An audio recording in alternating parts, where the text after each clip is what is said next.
Si vous attendez le bon moment pour acheter, cette vidéo peut vous faire économiser des dizaines de milliers d'euros.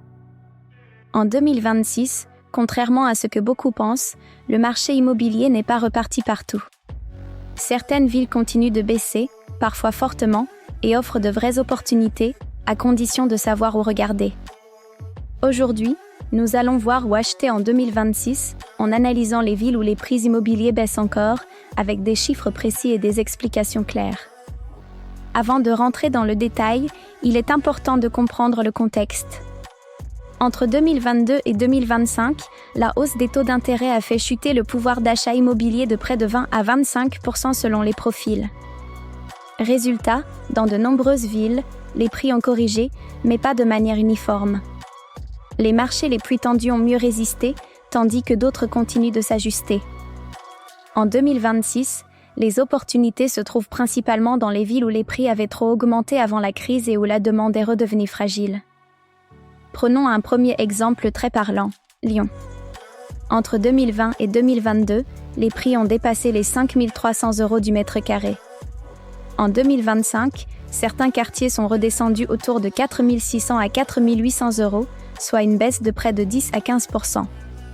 Avec des volumes de vente encore faibles en 2026, la pression reste à la baisse, notamment sur les grandes surfaces et les biens énergivores. Autre ville emblématique, Bordeaux. Après une explosion des prix post-Covid, le marché a nettement corrigé. Les prix ont reculé d'environ 12% depuis le pic, avec des biens qui se négocient parfois 15% sous le prix affiché. En 2026, Bordeaux reste une ville attractive, mais les acheteurs sont en position de force. Nantes suit une trajectoire similaire. Les prix ont baissé d'environ 8 à 10% depuis 2023. La demande locative est toujours présente, mais les investisseurs sont plus prudents. Cela crée des opportunités intéressantes pour les acheteurs capables de négocier. À Toulouse, la situation est plus contrastée.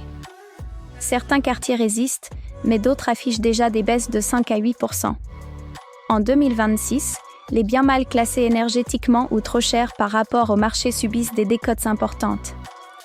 Regardons maintenant Montpellier. La ville a connu une forte hausse des prix ces dernières années, mais le marché se détend.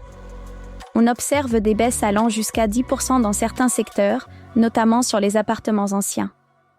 En 2026, la correction n'est pas terminée. Strasbourg fait aussi partie des villes à surveiller. Les prix ont commencé à reculer, avec une baisse moyenne de 6 à 8%. La demande est toujours là, mais les acheteurs négocient beaucoup plus qu'avant. Dans le nord, l'île montre également des signes clairs de repli. Les prix ont baissé d'environ 7% et certains biens restent longtemps sur le marché. Cela offre des marges de négociation intéressantes, surtout pour les résidences principales. Rennes, longtemps épargnée, commence elle aussi à corriger. La baisse reste modérée, autour de 5%, mais elle marque un vrai changement de dynamique en 2026.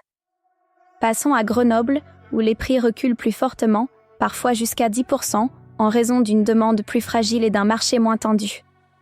Pour les investisseurs avertis, certaines opportunités existent, mais la sélection doit être rigoureuse. Enfin, Saint-Étienne reste l'une des villes où les prix sont bas et continuent de baisser légèrement. Les prix au mètre carré peuvent descendre sous les 1 300 €, mais le risque locatif y est plus élevé. Ce type de marché s'adresse à des profils très spécifiques. Alors, faut-il acheter en 2026 ? La réponse est oui, mais pas n'importe où et pas à n'importe quel prix. Les villes où l'immobilier baisse encore offrent des opportunités, surtout si vous achetez pour le long terme ou si vous êtes capable de négocier fortement. Le vrai levier en 2026, ce n'est pas la hausse des prix, mais le prix d'achat. Acheter 10 ou 15% en dessous du marché peut faire toute la différence sur la rentabilité future. Pour conclure, 2026 n'est pas une année de précipitation, mais une année de stratégie.